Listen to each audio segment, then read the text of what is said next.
वचन में मधुरता हो, जिसके वचनों में मधुरता होती है उसके जीवन में मधुरता होती, जिसके वचनों और जीवन में मधुरता होती है उसके परिवार में मधुरता होती, जिसके वचनों में जीवन में और परिवार में मधुरता होती है उसके लिए सारे संसार में मधुरता होती। मधुरता के लिए वचनों से शुभारंभ होता है, इसलिए मीठा खाने का त्याग करिए लेकिन मीठा बोलने का त्याग मत करिए। कड़वा खाना शुरू करिए लेकिन कड़वा बोलना शुरू मत करिए,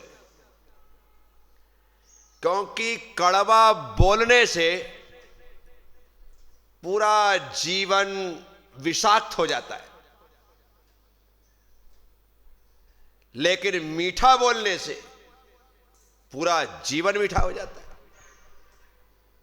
लोग चाहते तो हैं कि मेरे परिवार में खुशहाली हो, मेरे परिवार में आनंद हो, मेरे परिवार में अमन चैन हो, मेरे परिवार में सुख शांति हो। अरे भाई, यदि ये तुम्हारी चाहत है तो तुम्हें चाहिए कि तुम मधुर वचनों का प्रयोग करो। जिस घर में सभी लोग मधुर बोलते हैं उस घर में देवता निवास करते हैं, क्योंकि देवताओं को गीत पसंद है और भूतों को, प्रेतों को, राक्षसों को गालियां। इसलिए अपने घर में हम यदि सुख शांति चाहते हैं और यह चाहते हैं कि हमारे घर में देवताओं का वास हो, देवताओं की कृपा हम पर बरसती रहे, तो आपको मधुर वचन बोलना प्रारंभ करना पड़ेगा। मंदिर में आने के पश्चात जब हम देवाधिदेव के समक्ष होते हैं, अपने भगवान के सामने होते हैं, तो वहां पर हमारे वचनों में एकदम परिवर्तन आ जाता है। हम वहां पर मधुर गीत गाने लगते हैं, मंगल पाठ पढ़ने लगते हैं, मंत्र का उच्चारण करने लगते हैं। हमारे मुख से उस समय किसी प्रकार से कर्कश वचन, कटुक वचन, कठोर वचन, दुर्वचन प्रकट नहीं होते हैं। क्यों? क्योंकि देवाधिदेव के सामने, भगवान के सामने खड़े हैं, इसलिए वहां पर दुष्ट वचन नहीं आते। बस ऐसा महसूस करो कि मैं जिस घर में निवास करता हूं वहां पर देवताओं का वास है, और देवताओं की कृपा यदि मुझे प्राप्त करना है तो जैसे मंदिर में मैं मधुर वचनों का उच्चारण करता हूं, उसी तरह से घर रूपी मंदिर में भी मुझे मधुर वचन का उच्चारण करना है। आप पाएंगे कि पूरे परिवार में खुशहाली हो गई। अभी हमें बोलना नहीं आता, बोलने का तौर तरीका नहीं आता, हम अनाप शनाप कुछ भी बोल देते हैं, छोटे बड़े का कोई ख्याल नहीं रखते हैं। क्या बोलना चाहिए, कब बोलना चाहिए, कैसे बोलना चाहिए, कहाँ बोलना चाहिए, ये कुछ का बोध नहीं होता है। इस कारण से घर में हमारी वाणी की वजह से, हमारे वचनों की वजह से तू मैं लड़ाई झगड़े तू तड़ाक होता रहता है। तो हम अपने वचनों में मधुरता लाएं। वाचिक विनय का मतलब ही यह है कि आपकी ये जिह्वा ही नरम, मुलायम, मृदु ना हो। ये जो जिह्वा है ना, बिना हड्डी की है, बिना हड्डी की है, लेकिन जब एक कठोर बोलती है तो हड्डियां तोड़ देती है। बिना हड्डी की जिह्वा कठोर बोल करके हड्डियां तोड़ देती। इसलिए जितनी मुलायम यह जिह्वा है, इससे प्रकट होने वाले वचन भी उतने ही मृदु, उतने ही मुलायम, उतने ही कोमल होने चाहिए। क्या होने चाहिए? उतने ही कोमल होने चाहिए। यदि वचनों में कठोरता रही तो निश्चित तौर पर जीवन में कठोरता, परिवार में कठोरता होगी, और जहां पर कठोरता आती है वहां पर टूटन होती है। क्या होती है? गीली लकड़ी को आप यूं करके तोड़ नहीं सकते, लेकिन सूखी लकड़ी को यूं करने पर कट की आवाज आएगी, और 2-4 जितने चाहो उतने टुकड़े कर दो। जहां पर कठोरता है वहां पर शुष्कता है, वहां पर सूखापन है, और जहां सूखापन है वहां पर टूटना संभावित है, वो टूटेगा। इसीलिए मृदु बन करके रहिए, मुलायम बन करके रहिए, नरम बन करके रहिए, कभी टूटोगे ही नहीं। मुड़ तो जाता है लेकिन टूटता नहीं है। इसीलिए यहां पर बात वचनों की मृदुता की है, वचनों में मधुरता की है। हम कितने मृदु, कितने मधुर वचन बोल सकते हैं, हमें यह प्रयास करना है। यदि मृदु वचन, मधुर वचन बोलना नहीं आता है तो आजीवन मौन ले लो। क्या तुम्हें बोलने का हक और अधिकार नहीं है? क्योंकि तुम्हारे मुख से निकलने वाले शब्द नहीं, तीर होते जो जाकर के सामने वाले के दिल को छलनी कर देते। और किसी का दिल तुम्हारे वचनों से छलनी हो, इससे अच्छा है मैं मौन ही धारण कर लूं। और जैसे ही हम मौन धारण करेंगे, अपने आप समस्याओं का समाधान हो जाएगा। क्योंकि जितनी भी समस्या खड़ी हुई हैं, बोलने से खड़ी हुई हैं, जितनी भी समस्याएं हैं। इसलिए ऐसा बोलो कि जिससे लोगों की समस्या का समाधान हो। ऐसा कभी मत बोलो कि लोगों की जिंदगी में समस्या खड़ी हो। बोलना वही चाहिए कि समाधान मिले, वो कभी नहीं बोलना चाहिए कि जिससे समस्या खड़ी। मेरे पास लोग आते हैं, मुझसे लोग पूछते और मैं बोलता हूं। मैं उनसे नहीं पूछता, क्योंकि मेरे पास कोई समस्या नहीं है। समस्या तुम्हारे पास।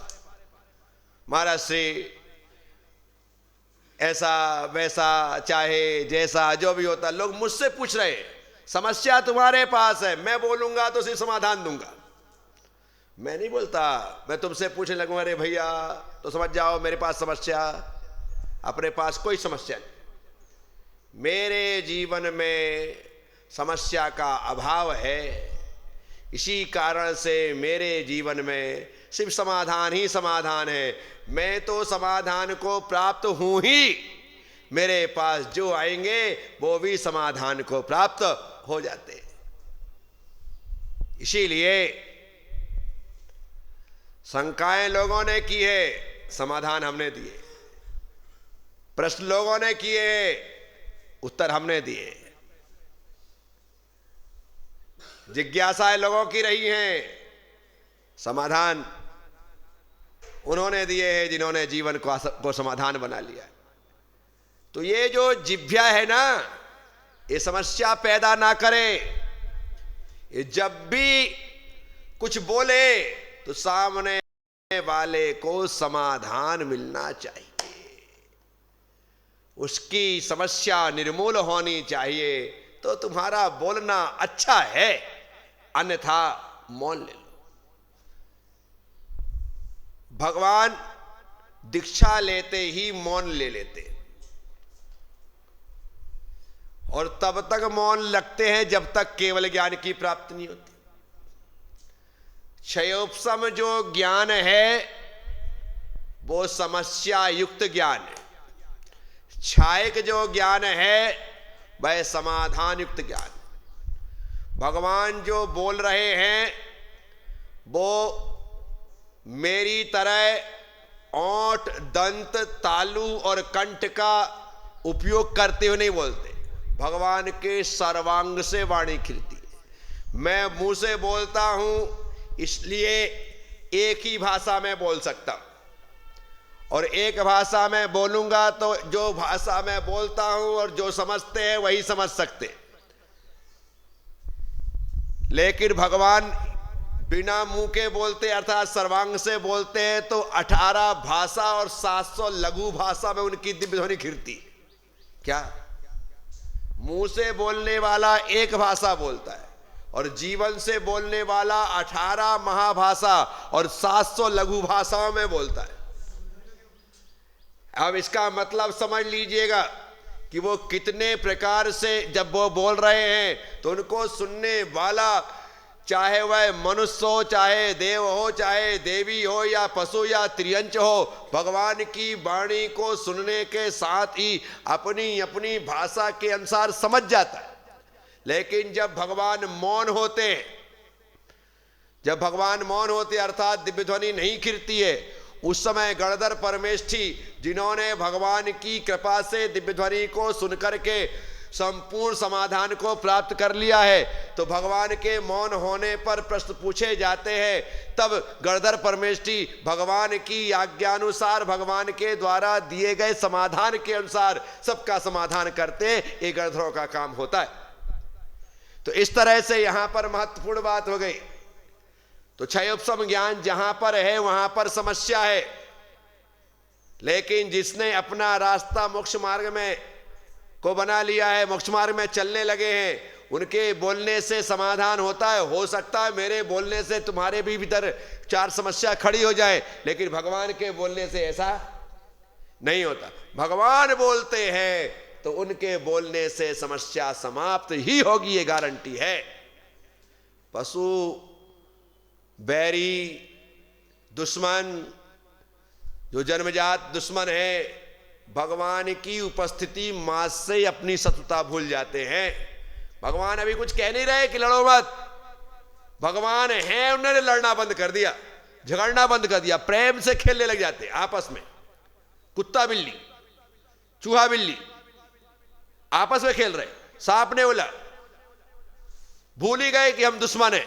भगवान की उपस्थिति मात्र से अभी बोला नहीं, बोलेंगे तो क्या होगा विचार करो। उनको समाधान मिल गया।